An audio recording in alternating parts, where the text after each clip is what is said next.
Hi ప్రజలారా, నేను మీ కంటే సాయన్న. మన దేశంలో ఉన్నటువంటి రాజకీయ వ్యవస్థ ఎలా ఉన్నది అనే విషయాన్ని క్షుణ్ణంగా చదివి పరిశీలించి ఇప్పటికీ 18 సార్లు పోటీ చేసి 5 సార్లు ఎంపీగా, 7 సార్లు ఎమ్మెల్యేగా, 6 సార్లు ఎమ్మెల్సీగా పోటీ చేసి 19వ సారి ఎమ్మెల్యేల ఎమ్మెల్సీగా పోటీ చేశాను, నామినేషన్ వేశాను. ఈ నామినేషన్ వేసినప్పుడు ఇది నాకు ఇచ్చినటువంటి చెక్ లిస్ట్. ఈ చెక్ లిస్ట్లో అన్నీ కరెక్ట్గా ఉన్నాయి. మరి ఏం తగ్గింది అంటే ప్రపోజల్స్. ఒక ఇండిపెండెంట్ క్యాండిడేట్కు 10 మంది ప్రపోజల్స్ సిగ్నేచర్స్ అవసరం ఉంటాయి, కానీ ఎమ్మెల్యేల సిగ్నేచర్లే అవసరం. ఎందుకంటే 119 మంది తెలంగాణ రాష్ట్రంలో ఉన్నటువంటి 119 మంది ఎమ్మెల్యేలలో 10 మంది సంతకాలు పెట్టినట్లయితే ఇవాళ నేను బరిలో ఉండేవాడిని. కానీ బరిలో ఎందుకు లేకుండా పోయాను?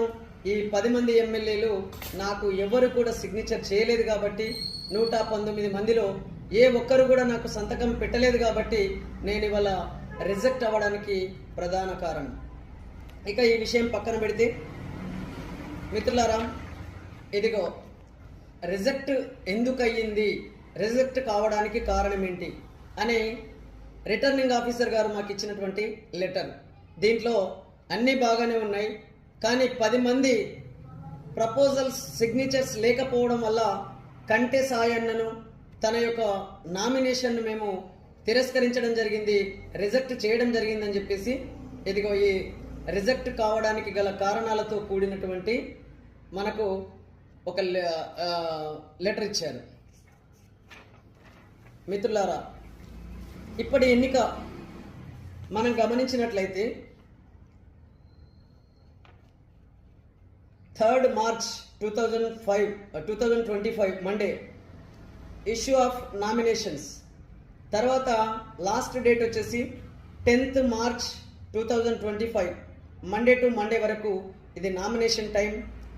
తర్వాత స్క్రూటినీ వచ్చేసి 11వ తేదీ మార్చ్ 2025, 11th March 2025 ఈరోజే స్క్రూటినీ. ఈరోజు స్క్రూటినీ జరిగింది. స్క్రూటినీలో పార్టీలకు సంబంధించినటువంటి 5 ఎమ్మెల్యేలు వాళ్ళు రిజెక్ట్ కాలేదు. వాళ్ళకు 10 మంది చొప్పున సిగ్నేచర్స్ పెట్టబడి ఉన్నాయి కాబట్టి వాళ్ళు రిజెక్ట్ కాలేదు.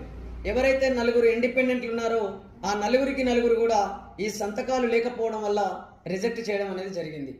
మిత్రులారా, మనం ఇక్కడ ఒకటి గమనించాలి.